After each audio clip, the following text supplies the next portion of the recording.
Hi everyone, welcome to Maximum Attack Rallying. I was going to say welcome to your Thursday dose of rallying chit-chat, but I think this might be a dose of rally ranting. It's been a while since I've had a rant, but I'm about to have a rant. After what was a very exciting Rally Islas Canarias, where Toyota were utterly dominant and the organisers put on a fine event, I fear we are on the brink. We are on the brink of driving off a metaphorical cliff edge as the drivers were trying to avoid over the weekend. I think the rally in itself was perhaps a sign of where we're going, with Toyota finishing in the first four places. Kalle Rovanperä was imperious and Hyundai had something of a nightmare. They just did not seem to have the pace, and it seems that their car has gone in slightly the wrong direction with Francois Xavier de Mazon suggesting that they've gone in slightly the wrong direction and that they're going to have to use some jokers to get the car exactly where they want it on tarmac. So that's concerning in itself, isn't it? That they've had this sort of much lauded new car and it turns out that it's not actually very good on asphalt. So that was problematic, but it looks like Hyundai's problems run much deeper, doesn't it? So he did an interview with Dirtfish and it just made me think that the final nails are now being hammered into the Hyundai World Rally Team coffin. It's hard to see how they can continue based on his words. So I'm going to read you a little bit of what he said to Dirtfish, but basically the root of what his concern and Hyundai's concern, sorry, I've got lots of notes because there's lots of things to say, is really around the powertrain. So obviously we had the hybrid element removed for this season, and that is a problem for Hyundai. So the eventual plan is, according to the FIA, to allow teams to bring hybrid back or to go electric or alternative fuel with hydrogen or something like that, if they want to. But the FIA only want that to happen when the technology is mature and it can be integrated and we can have a level playing field. There is also looming over the sport this cost cap. They want to bring costs down and they want a cost cap of 345,000 euros on each car.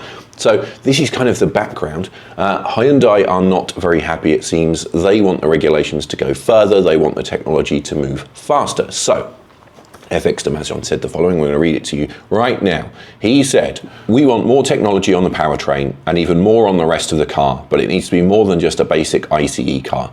It's difficult to ask Korean bosses to invest a lot of money in a championship where you can't promote anything. Promoting your road car and your technology is something very important for Hyundai.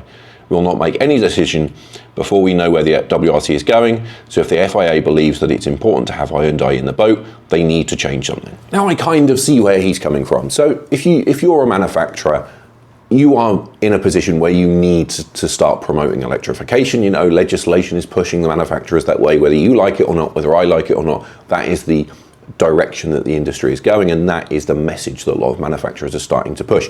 If you look particularly towards manufacturers from Korea and China, they are really pushing hard on electrification and on electric vehicles. So I see where he's coming from. The problem is, unfortunately, is that the technology just isn't mature enough, is it? It's not quite there to meet the demands of the WRC for the long road sections, for the way that we operate the events where, you know, cars can cover long distances over each day. So the problem is that the technology just isn't quite there. So while I sympathise with Hyundai's position on one level, I sort of feel like at the same time, well, there is only so much the FIA can do.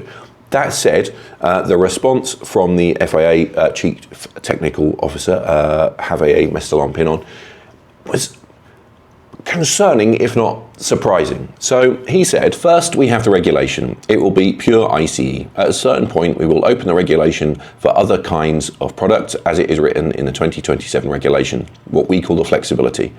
I'm not sure that a lot of people can tell me who will be in the future in 5 years regarding ICE, hybrid or EV. So our duty is to build a regulation for the long term. Everybody's asking for that. If after 5 years we need to make some adaptation, we can. But today, I cannot tell you when we will open the regulation to hybrid, EV, or whatever you want." So that makes sense, but he then went on to say, if some manufacturer wants to promote their EV technology, hybrid, hydrogen, we have other championships for that. The FIA portfolio in terms of championship is very wide, so today we consider that the future of the rally is pure ICE. If you are a manufacturer and you want to promote hydrogen, you know you can use Extreme H or WRC, WEC for the future. You want to promote EV, you have Formula E. What? What? I really hope that was a language barrier, because he basically said, meh, if you don't like it, go and race somewhere else.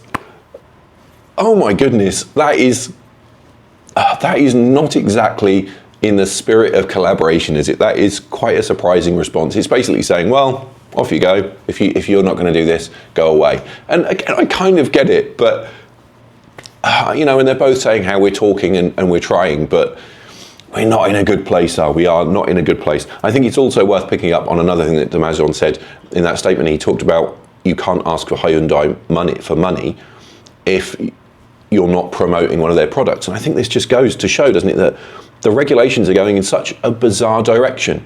You know, it goes beyond powertrain. So I get it. You know, you could argue that manufacturers aren't really wanting to promote pure ICE powertrain, so I get that. But at the same time, how are we promoting any of their products? How are we promoting a car if it's a space frame with tacked on body panels that aren't even the same dimensions as one of your products? It all seems completely bizarre. And then the FIA are also talking about allowing tuners to build cars without any manufacturer support, so they can use the FIA space frame and the Rally 2 style engine that we're heading towards, and then tack their own bodywork on it. So, I mean, we're going to end up with WRC cars that look like they've come from Temu or something, because they don't have any relation to anything that anyone is actually making. And how the manufacturer is going to feel about that if some private team comes along and builds something that's just as quick but has zero marketing value at all. I just don't understand it. I know there are challenges right now. You know, I know that things are very difficult. We've got a changing market. You know, a lot of manufacturers are moving away from B segment cars, though there are still a lot available. Even if you look in the lower categories, we've got the Opel Corsa, Peugeot 208, Renault Clio, Citroën C3, Skoda Fabia. There are lots of cars out there, and it just seems that we're just going in such a weird direction. We're moving away from the very fundamentals of the sport in terms of it being production based, and we're going in a direction that I'm not sure it's really helping anyone. It's making it more difficult for the manufacturers to market anything. And I mean, there's this talk of this €345,000 cost cap, which I think personally is completely unrealistic. And this is another thing that Damazon has raised concern about, is that we're less than 2 years out from 2027 season starting, and we don't even know the regulations. And he's saying, well, if we need to meet this cost cap, we need to go through a cycle of getting the cost down, and we don't have the time to do that. So it just seems that we're going in such a weird direction, and I just have no words. I really have no words. The whole crossover thing, I'm still not buying. Andreas Bakkerud has just built a Puma rallycross car from a road car shell. I know it's a slightly different format, but it's going to be interesting to see how that car performs, isn't it? Because if it's competitive, then that raises questions. And I think I'm going to finish with this because I'm ranting. Recently, Jari-Matti Latvala said that if Hyundai leave, and I think that is now an extremely, extremely strong possibility, then the WRC will have no choice but to switch to Rally 2.